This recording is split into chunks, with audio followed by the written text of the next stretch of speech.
तो हेलो बच्चे, कैसे हैं? उम्मीद करता हूँ अच्छे होंगे। मेरा नाम है यश कशकर, आप देख रहे हैं टेक्निकल बॉय की क्लासेस। तो बच्चों, आज हम शुरू कर रहे हैं इनवर्स ट्रिग्नोमेट्री। ठीक है, तो लास्ट इस वीडियो की लिंक डिस्क्रिप्शन में आपको जितने भी ट्रिग्नोमेट्रिक के फॉर्मूले हैं इनवर्स ट्रिग्नोमेट्री के समेत सारे प्रोवाइड करवा दूंगा। कुछ एक टेबल भी है उसमें इनवर्स ट्रिग्नोमेट्री की, वो सब आपको याद कर लेने हैं। इनवर्स वाली ट्रिग्नोमेट्री की टेबल आपको याद करवा लेनी है। उसमें साइन, टेन और कोसेक की जो नियरली सेम आपको डोमिनो रेंज नियरली सेम दिखेगी। खैर उनकी हम बात नहीं करें, और फॉर्मूले भी नियरली उनके सेम होते हैं। कुछ फ़र्क है वो आपको याद कर लेना है। उसके बाद आपको इनवर्स के कुछ एक्स्ट्रा फॉर्मूले मैंने उसमें दिए हैं जो कि एनसीईआरटी में गिवन नहीं है, पर जब आप उसकी मिसलेनियस करोगे तो उसमें उनका उपयोग यूज है। तो चलो टाइम को वेस्ट नहीं करते हैं, तो इन क्वेश्चन की बात करते हैं। तो पहला क्वेश्चन जो है आप देख सकते हो, पहला क्वेश्चन हमारे पास है find the principal values of the following. तो पहला क्वेश्चन है, हमें प्रिंसिपल वैल्यू फाइंड करनी है। किसकी? पहला जो आंसर है लिख लो डायरेक्ट। तो प्रिंसिपल वैल्यू आपको फाइंड करनी है हमारे इस क्वेश्चन की साइन इनवर्स -1/2 की। तो अब इन क्वेश्चनों को करते कैसे हैं? एक तो बिल्कुल प्रॉपर मेथड देखते हैं जो प्रॉपर है बिल्कुल। बाद में प्रॉपर मेथड से बिल्कुल नहीं करने वाला कि हर एक में बिल्कुल लंबे स्टेप नहीं करने, वीडियो को ज्यादा बड़ा नहीं करते। तो सबसे पहले आपको जो ये वैल्यू दी हुई हो, अगर ये 2-3 नंबर का क्वेश्चन है तो आपको कर देना है कि let this is equals to y, और इसको आपको मान लेना है अपनी पहली क्वेश्चन। पहली क्वेश्चन मान ली, नहीं सॉरी, तो इसको पहली क्वेश्चन मान लो। ठीक है, फिर दूसरा जो आपको करना है कि आप अगर यहां से देखो तो -2 की वैल्यू, क्योंकि ये जो साइन देखो यहाँ पे देख लो कि मान लो आपके पास है sine x is equals to y, तो x की वैल्यू बराबर हो जाएगी साइन इनवर्स y की। ठीक है, मतलब ये साइन उधर जाके माइनस का इनवर्स हो जाएगा। देखो, एक बच्चों को और कंफ्यूजन इस बात में रहती है कि जो साइन x की पावर -1 है, बच्चे उसको भी साइन इनवर्स x समझ लेते हैं। नहीं, ये गलत है बिल्कुल कॉन्सेप्ट। इसकी वैल्यू 1 साइन इनवर्स x के बराबर नहीं होती। मतलब साइन x का इनवर्स और ये एक बात नहीं है, अलग अलग बातें हैं। ठीक है, तो अगर आपको इस पे डाउट हो कि ये दोनों एक चीज है कि नहीं, तो ये नहीं है, बिल्कुल भी अलग है। तो यहां से बराबर हो जाएगी साइन y के। तो आप इसको सेकेंड इक्वेशन मानो। अब आपको ये सोचना है कि साइन की वैल्यू -1/2 कब होती थी। ठीक है, जब आप सोचोगे तो आपको पता चल जाएगा। तो साइन की वैल्यू कब होती है, इतनी तो ट्रिग्नोमेट्री आपको याद होनी चाहिए कि साइन की वैल्यू कब 1/2 होती है, तो वो π/6 पे होती है। पर क्योंकि साइन का -x माइनस साइन x के बराबर होता है। ठीक है, साइन का -x, मतलब मैं ही कहना चाह रहा हूँ साइन का अगर एंगल नेगेटिव है तो वो माइनस साइन बाहर आ जाता है और साइन x से बराबर हो जाता है। तो मतलब कि अगर पकाऊँ कि साइन की वैल्यू ये है, मान लो मैं कह रहा हूँ कि -1/2 इसके बराबर होगा साइन की पावर माइनस साइन π/6, मतलब साइन का अगर -π/6 तो माइनस साइन π/6 हो जाएगा, फिर π/6 साइन π/6 पे 1/2, तो दोनों बराबर है। तो ऑन कंपेयरिंग या फिर by comparing second and third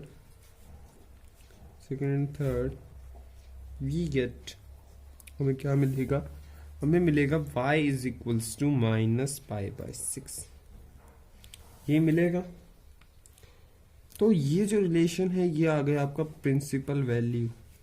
क्या आपकी प्रिंसिपल वैल्यू आ गई? सो द प्रिंसिपल वैल्यू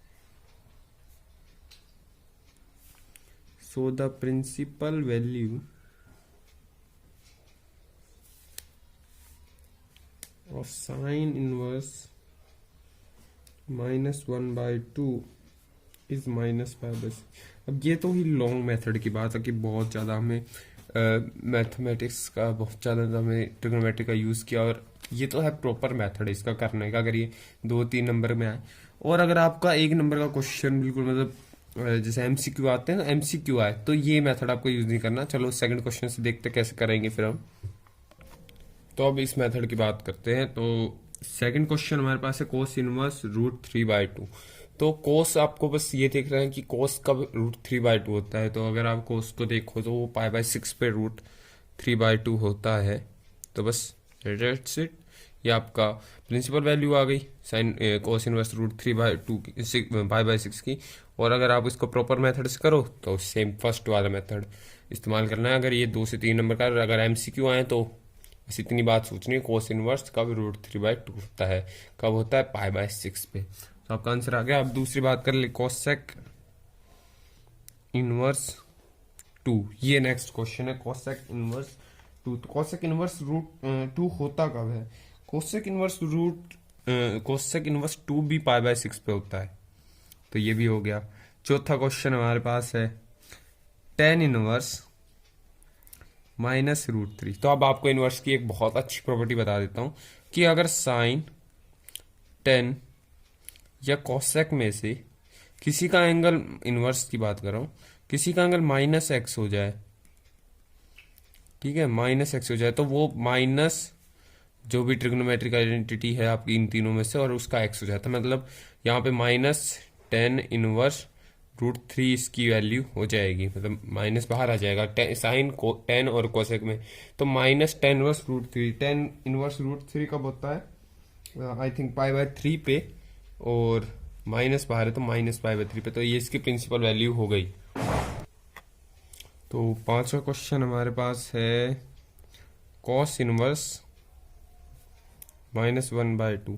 अब देखो कॉस और जिन तीनों को छोड़ के, मतलब जित कौन कौन सी आइडेंटिटी बची, कॉस बचा, सेक बचा और कॉट बचा है। इन तीनों की जो प्रॉपर्टी होगी वो होगी कि पाई माइनस जो एंगल है, मतलब ये हो जाएगा pi minus cos inverse -1 minus हट गया, ये इनकी आइडेंटिटी होगी। मतलब अगर कॉस इनवर्स का एंगल माइनस का हो तो pi minus cos inverse x हो जाता है। तो अगर मैं आइडेंटिटी देखूं तो अब कॉस इनवर्स 1/2 कब होता है, आप आराम से बता सकते हैं। कॉस इनवर्स 1/2 होता है π/3 पे, है ना। तो ये हो जाएगा पाई माइनस π/3, तो आंसर आ जाएगा 2π/3। ठीक है, तो ये y की वैल्यू, आपकी प्रिंसिपल वैल्यू y की हो जाती है 2π/3। अब छठे क्वेश्चन को मैं आप पे छोड़ता हूँ, छठा क्वेश्चन मैंने बिल्कुल वैसा ही है जैसा कि आपका फोर्थ क्वेश्चन है। इसका आंसर मैं आपको बता देता हूँ। इसका आंसर आएगा -π/4, -π/4 इसका आंसर आएगा। तो वो आप कर लेना। छठा क्वेश्चन भी आप कर लेंगे, क्योंकि सेकंड वर्स कब 2/√3 होता है। सेकंड वर्स 2/√3 π/6 पे होता है। कोस इनवर्स -1/√2, ये इसके लिए मैंने आपको फॉर्मूला बता दिया। जो अगला क्वेश्चन है उसके लिए फॉर्मूला ये है। इसको आप इन तीनों की छोड़ के बाकी तीनों जो भी, मतलब बाकी तीनों आपकी आइडेंटिटी बचती है, कॉस, सेक और कॉट, उन पे आप इस्तेमाल करोगे। फिर एक कोट का क्वेश्चन आता है, उसका भी रिजल्ट π/6, मतलब लगभग एनसीईआरटी के सारे क्वेश्चनों का ज्यादातर आंसर π/6 पे ही है। और फिर एक क्वेश्चन आता है कोसेक इनवर्स -√2। अब मैंने कोसेक इनवर्स के लिए आपको बता दिया, कोसेक इनवर्स क्या हो जाता है, माइनस कोसेक इनवर्स x के बराबर। तो माइनस कोसेक इनवर्स, और √2 के लिए कोसेक कब √2 होता है, π/4 पे, तो -π/4 आंसर आएगा। अब जो 11वां क्वेश्चन है उससे मैं आपको क्वेश्चंस करवाता हूं। तो 11th क्वेश्चन हमारे पास है ये, tan inverse 1 plus cos inverse -1/2 plus sine inverse -1/2। अगर आप इसको प्रॉपर मेथड से करना चाहें तो ऐसे कर सकते हैं, पर मैं आपको इसको शॉर्ट में बताऊंगा कि आप हमें वीडियो ज़्यादा लंबी नहीं बनानी, पर आप इसको एक बार अच्छे से ट्राई करें, जैसे फर्स्ट क्वेश्चन मैंने करवाया था। तो tan इनवर्स 1 होगा π/4 पे, प्लस कोस इनवर्स की आइडेंटिटी होती है पाई माइनस कोस इनवर्स 1/2 होगा π/3 पे, मतलब ये पाई माइनस π/3 एंड 2π/3 इसको लिख लेंगे। और साइन इनवर्स के लिए मैंने बताया था कि माइनस और साइन 1/2 होता है π/6 पे। तो आप डायरेक्ट निकाल सकते हैं π/4 प्लस 2π/3 माइनस π/6, तो 12 एलसीएम आ जाएगा। और 3π प्लस 8π माइनस 2π, यही बनेगा ना। 3 पाई प्लस 8 पाई माइनस 2 पाई, तो कितना बच जाएंगे? 8 3 11 2 9 पाई/12 बचेगा, और 9 पाई/12 का मतलब 3 पाई/4 है ना, 3 पे 4, फिर ये आंसर आएगा आपका इस क्वेश्चन का। 12वां क्वेश्चन देखते हैं।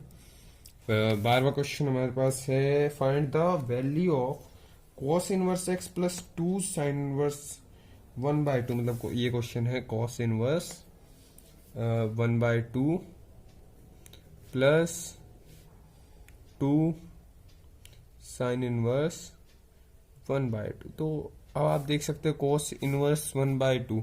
देखो अगर यहाँ ये 2 नहीं होता, अगर यहाँ पे ये 2 नहीं होता तो क्या करते? cos inverse x plus sine inverse x equal पाई/2 फॉर्मूला बन जाता, पर यहाँ पे 2 गिवन है, तो 2 गिवन है इसलिए वो फॉर्मूला हम यहाँ नहीं लगा सकते। तो क्या होगा, किसकी वैल्यू आएगी? पाई/3 प्लस cos इनवर्स 1/2 पे, मतलब 1/2 पे cos में 1/2 वैल्यू कब आती है? पाई/3 पे, मतलब 60 डिग्री पे।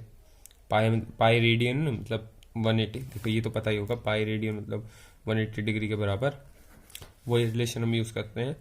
और 3 से डिवाइड मतलब 60 डिग्री, प्लस 2 साइन इनवर्स 1/2, मतलब साइन इनवर्स 1/2 कब होता है? पाई/6 पे, और उससे 2 इंटू में भी है, तो इसकी वैल्यू 3 पे, और ये फिर आ जाएगा 2 पाई/3। तो ये इसका आंसर हो गया। अब जल्दी से 13वां क्वेश्चन भी देख लेते हैं, ठीक है, उसको भी देखते हैं एक मिनट। तो जो ये क्वेश्चन हमसे पूछा है, sine inverse x is equals to y, अब ये क्वेश्चन में आपसे पूछ रहा है कि इसकी रेंज क्या होगी, है ना, रेंज पूछना है। फाइंड द वैल्यू, हाँ मतलब इसकी रेंज कहाँ से कहाँ तक जाएगी, तो इसकी रेंज होती है -पाई/2 से +पाई/2 तक, और आपको ये याद रखना चाहिए, और ये ऑप्शन बी है।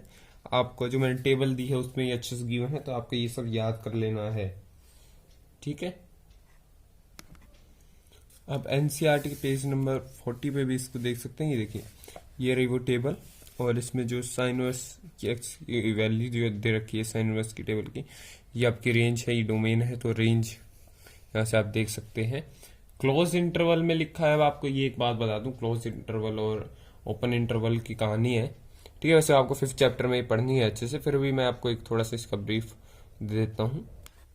देखो क्लोज इंटरवल जैसे कि एक इंटरवल है ए और बी, अगर मैं इसको कहूँ क्लोज इंटरवल, तो इसमें एक तो ये स्क्वायर्स वाली ब्रेसेस होंगी, दूसरा इसमें इस जो वैल्यू है इसमें, अगर आप इसमें से कोई नंबर निकालो, मान लो मैं क्लोज इंटरवल दे दूं 1 से 3 का, मतलब यहाँ से 1 से लेकर 3 तक सारी वैल्यू है, और यहाँ पे 1 भी है और 3 भी वैल्यू होगी, और इसके बीच की भी कोई वैल्यू होगी। दूसरा, अगर मैं ओपन इंटरवल की बात करूं, तो ओपन इंटरवल में 1 और 3 नहीं होगा, मतलब इनकी वैल्यू को आप नहीं ले सकते किसी फंक्शन के लिए, अगर हमें ओपन और क्लोज इंटरवल डिफाइंड है तो। पर इनके बीच की कोई वैल्यू, मान लो 2 आप ले सकते हो, आप 1.2 ले सकते हो, मतलब इनके बीच की कोई भी वैल्यू ले सकते हो, बस 1 और 3 नहीं ले सकते। और इसमें आप 1 3 भी ले सकते हो, 2 भी ले सकते हो, 1.2 भी ले सकते हो, 2.1 भी ले सकते हो, सारी वैल्यूज ले सकते हो। तो नेक्स्ट क्वेश्चन की तरफ हम करते हैं, जो हमारा 14th क्वेश्चन है, और मेरे को लगता है मेरे को आपके ऊपर इस क्वेश्चन को छोड़ देना चाहिए। वैसे इसका आंसर जो हमें मिलेगा, मैं एक क्वेश्चन बता भी सकता हूँ, ज्यादा कुछ मुश्किल क्वेश्चन है नहीं है।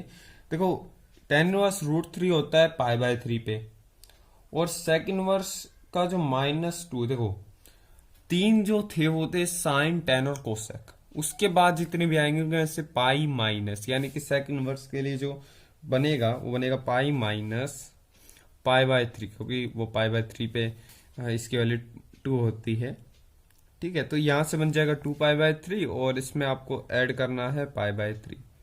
तो आप देख सकते हो इसका जो आंसर आपका बनने वाला है, सॉरी यहाँ पे एक माइनस साइन होगा, ठीक है, और इसका से आ जाएगा पाई/3 minus 2 पाई/3। Please subscribe to my channel and hit the bell icon to never miss a single video on my channel. Thank you. तो यहाँ से आपकी वैल्यू आ जाएगी π/3 -2π/3 और वैल्यू आ जाएगी -π/3। और ये कौन सा ऑप्शन आपका सही है? बी ऑप्शन आपका ठीक है। तो बच्चों इस वीडियो में इतना ही, मैं मिलता हूँ आपसे नेक्स्ट वीडियो में।